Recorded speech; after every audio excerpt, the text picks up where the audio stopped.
Hello and welcome to my series of conversations with men and women whose ideas, vision and philosophy define our contemporary world. My guest today was a student of history, a lawyer by training, a diplomat by profession, and an author by vocation. His novels and writings have been published extensively, translated in numerous languages across the world. He's authored more than 10 books. He was most recently the director of the Nehru Centre in London and is currently the Director General of the Indian Council for Cultural Relations. I'm delighted to welcome an old friend and colleague of mine, Pavan Varma. Thank you. Pavan, welcome to the program. You have written on the middle class. Your first book was on Ghalib. You did a book on Delhi, on Krishna, and your most recent book has been, Being Indian. You've translated, the poems of Kaifi Azmi. I could just sort of go on. It's a huge sort of diverse range of interests. You haven't really written fiction. I want to, but somehow I began with non-fiction and one book led to another. I now think I have a sense of apprehension about writing fiction. And the last few books, especially the middle class book and Being Indian, have been books with a certain momentum of their own. They've touched aspects of contemporary Indian life and then carried on and carried me with them. After the middle class book, I must have lectured in every important forum relating to the middle class landscape in India, and the interaction led to a sequel which was called An Action Plan for the Middle Class. Similarly, Being Indian is, I think, in many ways the first honest and irreverent portrait of ourselves, so it's created its own momentum too. But I promise you, one day when I retire to my cottage in Kasoli, I will write a book of fiction. Mm-hmm. Tell me, sort of, both your book on the middle class and Being Indian explore sort of the many contradictions inherent in Indian society, whether it's sort of Indian democracy, the alienation of the middle classes from the real India, and you're beginning to sort of write a book on identity. What is sort of your basic essential passion, fear, concern about the middle class Indian, about being Indian today, about the Indian identity? Sort of, what brings the three elements together in some ways? Well, my first concern is, when I took the middle class, is to try and understand what are the strengths and weaknesses of this class, not in a sense of pontification, not as seeing myself outside its embrace, but as part of it.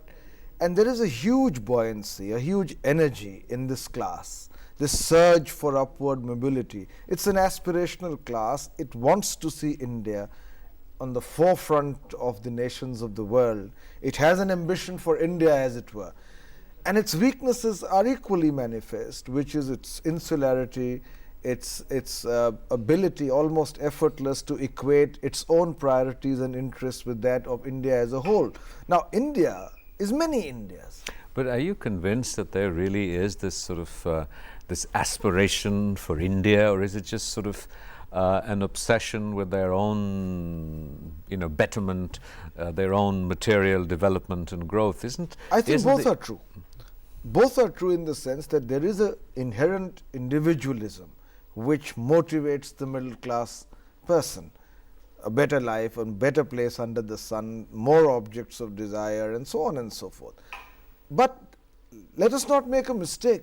The middle class in India is ambitious about India, and that, in a sense, is a good thing.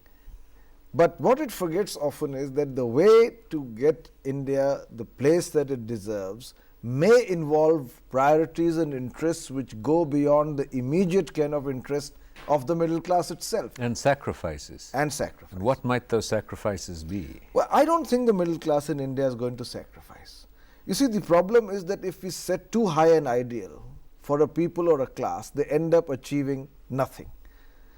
I think all that it requires is to begin a project of social sensitivity where people in the middle class begin to realize that in their own self-interest in the long run, they need to be not merely residents but citizens of the country. It means a small incremental increase in the level of social sensitivity, because it may not strike us, but it strikes, for instance, a foreigner. The degree to which the relatively well-to-do and privileged in India are totally oblivious to the stark reality of deprivation which often surrounds them.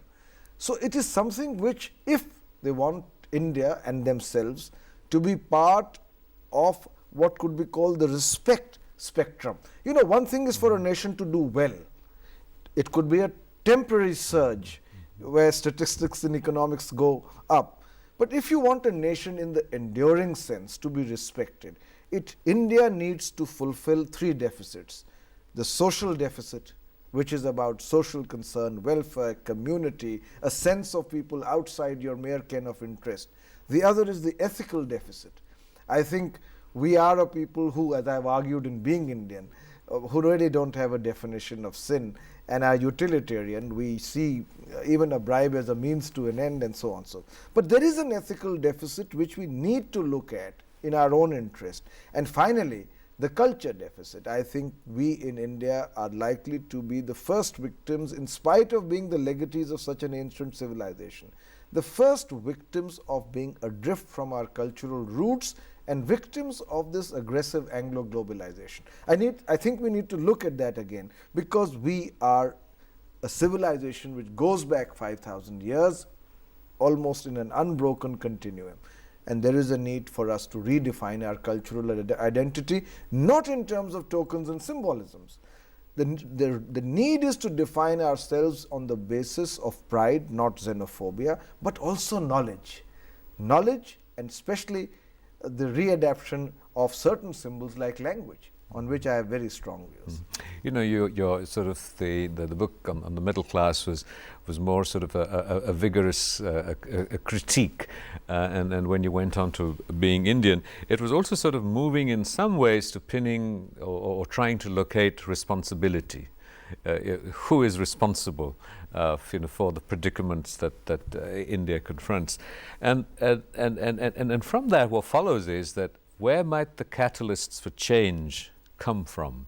As sort of someone who has engaged so vigorously in an analysis of these facets of India, where do you see the substantive catalyst for change emerging? You know, if you're talking of catalysts at the individual level, India lacks them greatly. There are role models, but we need many more. But you know, we've perfected the art of muddling through. And as it so happens, not as part of a conscious blueprint, 4 catalysts have more or less come together at the same time to form a complementary interface, what I have called a critical equilibrium. The first is democracy, for the working of democracy, because I believe it's terribly important in a society with the kind of social inequities we have to have a functioning democratic system. And as you know, I call it also the improbable survival of democracy, because I don't believe we are, contrary to what we think we are, an intrinsically democratic people. But that apart, the fact of the matter is that democracy has survived. It's a huge catalyst for change, because those outside the circle of the relatively privileged now use the ballot box to compel change, which also incorporates the India or the whole of India. So it is a catalyst for change. The other is the new sanction we have for enterprise and entrepreneurship. I believe Indians are born entrepreneurs. They love their spiritual halo, but they have their feet on the ground, their eyes on the balance sheet. If given an opportunity, they do well. And after 1991 in particular, we have the acceptance finally of this talent we have for enterprise and entrepreneurship. I believe that's a huge catalyst for change. The third, of course, in a limited sense, if you look in terms of its footprint, but it's important in what it does to the self-worth of a people, is success in technology. I don't talk only about the IT sector. We've done well in other sectors such as automobile ancillaries, in pharmaceuticals, and so on and so forth. But when a people begin to see that in the frontier areas of technology, they can contribute to a level of excellence which is global, which has global recognition, it begins to change the self-worth of a people. And I think that becomes a huge catalyst for change. And finally, I think there is a new pan-India which is emerging, which is the secular mainstream of India, which goes beyond the many ebbs and pools on the side.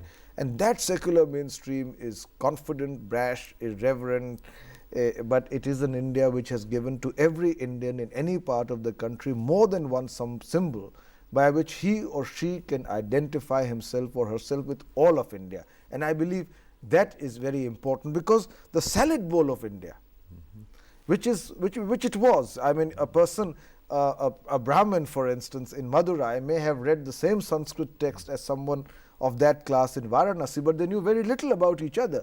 So the salad bowl of India, Rajiv, in my view, is finally becoming a melting pot. And that's why in Punjab you can't do farming without labor from Bihar, and there are 10,000 prosperous Sikhs in Vishakhapatnam. And in Chennai, which spearheaded the agitation against Hindi, there are, according to one survey, the largest number of private schools teaching Hindi. That is what is happening to India. And Daler Mehndi sells a record number of his discs in Kerala when they can't understand what he's singing.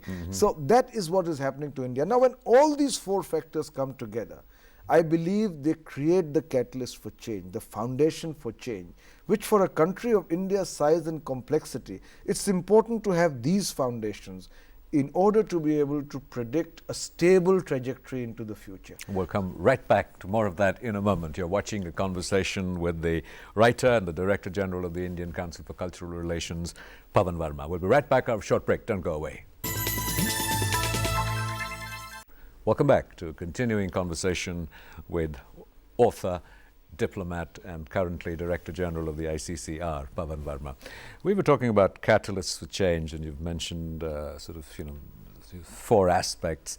You are in many ways have been sort of holding aloft the flag of Indian culture, particularly as its sort of window to the outside world. As the director of the Nehru Center in Moscow, as director of the Nehru Center in London, and now the Indian Council for Cultural Relations.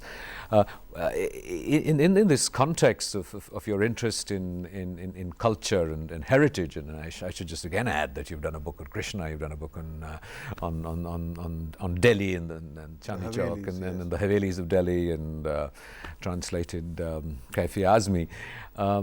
You didn't mention or didn't explore the dimensions of India's sort of cultural heritage, or shall I sort of shift that a little bit and say India's spiritual heritage, India's metaphysical heritage, and the enormous appeal that seems to have to the outside world, and in looking at issues of identity, which is something else that you're working on and are interested in, the seeming dichotomy between science and technology, which you mentioned as a factor, and the spiritual tradition, that you'll have a nuclear scientist who'll probably go to a temple and do a tilak and maybe consult an astrologer before launching a missile, perhaps.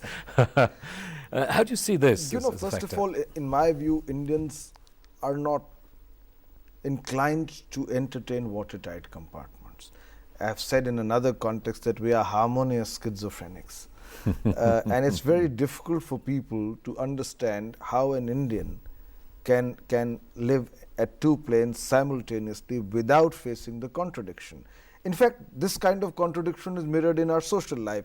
We have the world's second or third largest reservoir of skilled and trained manpower and the world's largest number of illiterates. At one level in metaphysics, we say that divinity cannot even be defined, because that would in a sense circumscribe it. Neti neti.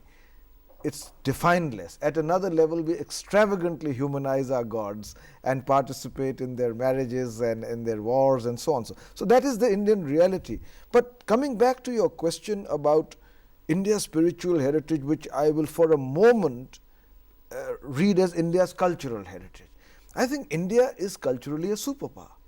Whatever the calculation of its hardware, in terms of culture, there is a universal recognition of its heritage, its antiquity, its refinement, its richness, which all adds up to the fact that India is culturally a superpower. What is the challenge we have ahead for us? How do we leverage that strength in a non-aggressive manner to once again project and brand what is India and who is an Indian? Because today, in the 21st century, there is an increasing interest as India acquires a far more prominent profile on the world stage. But normally with a civilization that is believed to be cultured with the richness that you talk about, you associate in everyday parlance, degrees of civility, cleanliness, order. And yet for people from the outside world who must engage with India on an everyday basis, that is not the apparent experience. It's something that you have to sort of dig beneath and go much deeper and find those elements of refinement and subtlety and nuance. On the surface, on the streets of India, or walking down, even perhaps a village road, it all seems fairly gross. It is. It is. In fact, I often say that the degree to which we are impervious to filth is one really important key to understanding who we really are. I mean, it's Mahatma Gandhi. I remember reading in his memoirs, said that he went to Jagannath Puri, and the filth that he encountered, he wrote so strongly about it. In fact, the greatest amount of filth seems to be around our temples. If you go, for instance, I am a Hindu and I come from Varanasi. If you go to the Shiva temple in Varanasi, the gullies that lead to it are so filthy, but people continue to work and pray towards their individual moksha and salvation with no concept of the dirt and filth around them. If you go to the ghats of Varanasi, you will find children defecating, the accumulation of filth, and an individual goes oblivious to this reality, takes a dip in the waters which are now unbelievably polluted, circumambulates, takes a circumambulation and comes out having done his karma for his moksha. This insularity is what my critique of the middle class was really. But then, you're exploring what it is to be Indian. Is it possible, in a couple of sentences, apart from this harmonious schizophrenia, is there an essence, is there something that you see, beyond this apparent contradiction that defines an Indian, Indian sensibility, an Indian character, as opposed to a European one or a Southeast Asian one or an Indonesian, or if you want to break it down? Is there an underlying something that we can put our fingers on? I don't know, but I think that at one level we are an exceptionally pragmatic people. At one level we are an enterprising people. At one level, we are an exceptionally individualistic people. At one level, I think we are a people who define themselves not by who they are, by what they are not. See, the problem with being with Indian, if you take culture as a tool, is that for every statement you postulate, the opposite is equally true. That's the problem of talking about Indian. So in your incarnation, well, we'll come back to this after a short break. You're watching a conversation with the Director General of the Indian Council for Cultural Relations, and that's the incarnation we're going to come back to, talking to him after this break. Don't go away. Welcome back to a continuing conversation with Pavan Varma. I was just going to say that, you're the Director General of the Indian Council for Cultural Relations. So what is this aspect of India's culture that you want to hold aloft and show to the world and tell the world about? So what are you saying to all the people that and the countries that you're sending delegations and performances and engaging with? What message are you sending out? Well, Rajiv, a relatively recent but important development has been the realization that cultural diplomacy is an important aspect of diplomacy as a whole.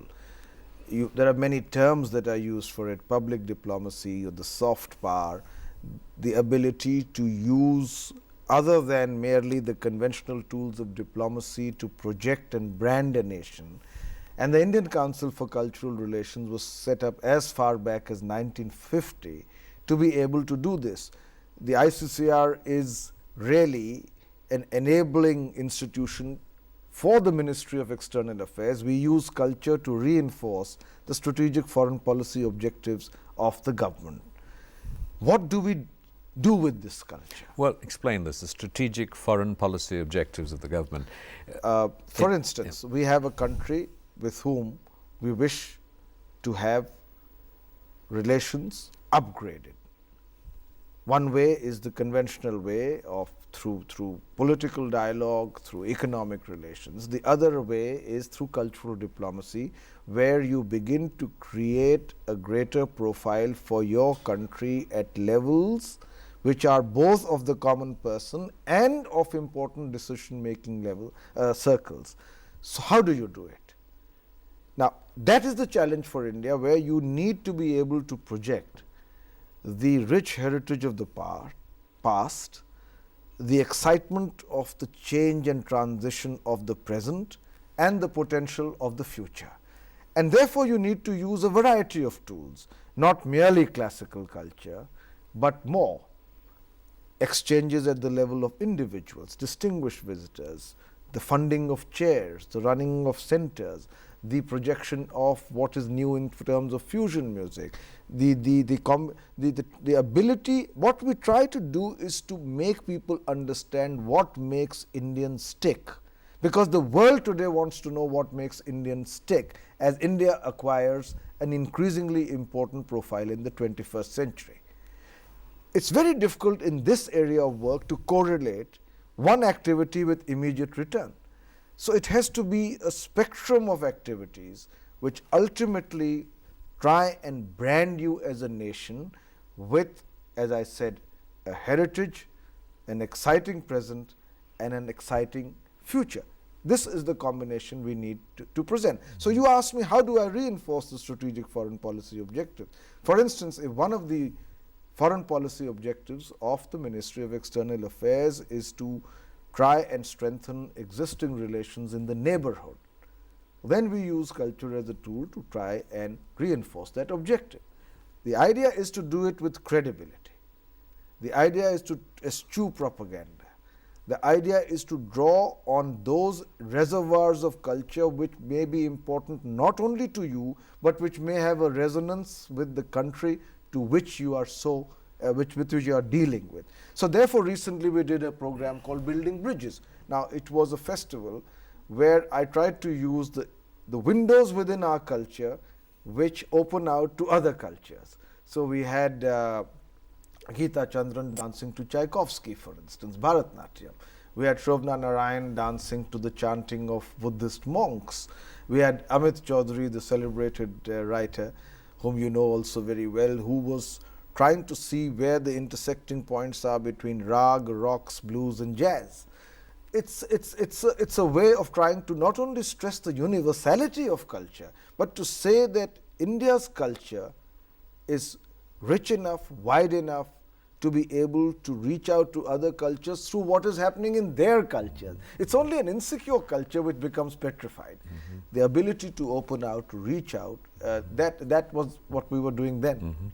In a climate where it's sort of private enterprise and commerce that increasingly drives, sort of the demand pull, what role is there really, and how effective can the supply push, in a sense, needless to say, sensitive to what local communities, local audiences and communities will want to access. How important does a role does the ICCR continue to remain? From the outside, historically, there has been a perception that here's a sort of large, humongously sort of complex, institution, a great deal of patronage, and all it does is, send out, dancers and performers and people to different countries around the world. There's been a very eloquent articulation, I think, that you've just given us about the role of culture in India's diplomacy. In what tangible ways, can we look at the ICCR now emerging differently to its role in the recent past, in its everyday actions and decisions? There's this wonderful vision that you have presented. Well, there are two principal ways. One is to do better what we are already doing, because the kind of activity on a daily basis that the ICCR is involved with, in terms of interaction with all our missions abroad, all the countries abroad, needs to be done with faster response time, with greater courtesy, with more effectiveness. The second is to give the organization the focus which it should have, which is being the principal arm for cultural diplomacy of the Ministry of External Affairs. Now, Babus don't need to interfere in culture. I am a bureaucrat, and when Babus presume to judge culture, I think they are going beyond their brief. We are a facilitating mechanism. It's a new team. We have Dr. Karan Singh as the newly appointed president of the ICCR, and he has a very clear vision on this, which is diplomacy at three levels: political, economic, and cultural. And therefore, the idea is to first, as I said, make us do better what we are doing, because there was an impression in the public that ICCR is perhaps over-bureaucratized. We need to get rid of that image. It's not easy, but it needs to be done. The other is to give it a greater sense of focus in terms of what its original mandate is. We need to strengthen that, especially because, as I said earlier, there is a newfound recognition of the role and importance of cultural diplomacy. You mentioned sort of earlier on in the program that, and you promised us a work of fiction when you retired to your cottage in Kasoli. In the intervening years, you've really sort of, diplomacy has been your vocation. It is sort of focused on the cultural aspects of diplomacy. You have been ambassador in Cyprus. You were a speechwriter for Prime Minister Indra Gujral. You were a press secretary to the president. Do you ever sort of want to seek to go back to hardcore diplomacy? Well, diplomacy is a seamless whole, Rajiv. Mm-hmm. And I have, for instance, headed the economic unit in the Ministry of External Affairs. I have been the official spokesman. I have been Joint Secretary Africa, dealing with 54 countries. And I have also headed the Nehru Center now. But I look at diplomacy as a seamless whole. I don't really believe in the concept of something being hardcore or softcore. It is an outdated notion. And ultimately, a diplomat is a person who, by training, can interact with effectiveness and credibility in the interests of his nation with the outside world. That is what we are trained for. That is what we are equipped for. And so you can do any job.